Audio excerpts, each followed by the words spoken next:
Welcome to Friday Media. Achyutapuram సెజ్లో భారీ పేలుడు సంభవించింది. Essentia Advanced Sciences Private Limited అనే ఫార్మా కంపెనీలో ఈ పేలుడు సంభవించింది.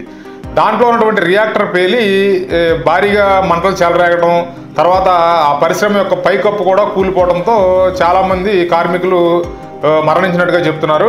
సుమారుగా 60 మందికి పైగా తీవ్ర గాయాలైనట్టుగా చెప్తున్నారు. 17 మంది ఇప్పటివరకు దుర్మరణం చెందినట్లుగా చెప్తున్నారు. ఈ రియాక్టర్ పేలుడుకు సంబంధించిన ఆ మంటల కారణంగా చనిపోయే వారి కన్నా ఆ పైకప్పు కూలి దాని శిథిలాల కింద చిక్కుకుని చనిపోయేవారు ఎక్కువగా ఉన్నట్టుగా చెప్తున్నారు. దానికి సంబంధించిన విజువల్స్ మీకు పక్కన ప్లే చేస్తాను, చూడండి. దీనిపై చంద్రబాబు నాయుడు గారు స్పందించడం జరిగింది. అక్కడ అధికారులతో ఎప్పటికప్పుడు పర్యవేక్షిస్తూ అక్కడ ఏం జరుగుతుందనేది తెలుసుకుంటూ ఉన్నారు ఆయన. దీనికి సంబంధించి చుట్టుపక్కల ఉన్న డాక్టర్లు, ఆసుపత్రులు అన్నింటినీ కూడా అందుబాటులో ఉంచమని చెప్పి ఆదేశాలు కూడా జారీ చేసినట్టుగా చెప్తున్నారు. దీనిపై దేశ ప్రధానమంత్రి అయినటువంటి మోడీ గారు కూడా స్పందించడం జరిగింది.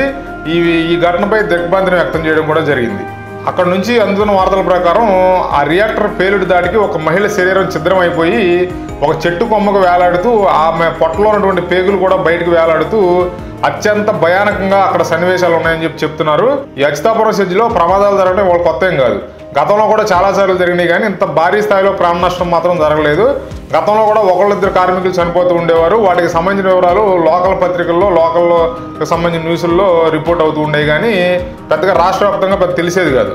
కానీ ఈసారి భారీ పేలుడు సంభవించడం, ఎక్కువ మంది చనిపోవడం వల్ల ఏంటంటే ఇది రాష్ట్ర వ్యాప్తంగా ఇష్యూ అవ్వడం జరిగింది.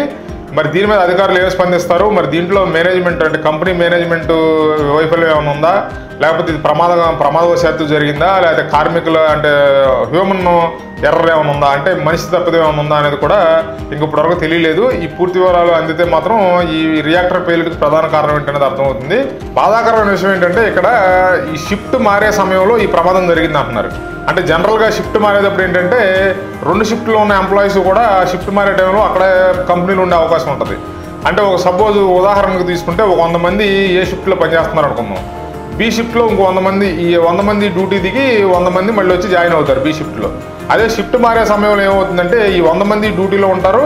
ఈ షిఫ్ట్ మారడం కోసం వచ్చిన వాళ్ళు కూడా, అంటే కొత్తగా షిఫ్ట్ ఎక్కడం కోసం వచ్చిన వాళ్ళు 100 మంది కూడా అదే సమయంలో అక్కడే ఉంటారు అన్నమాట.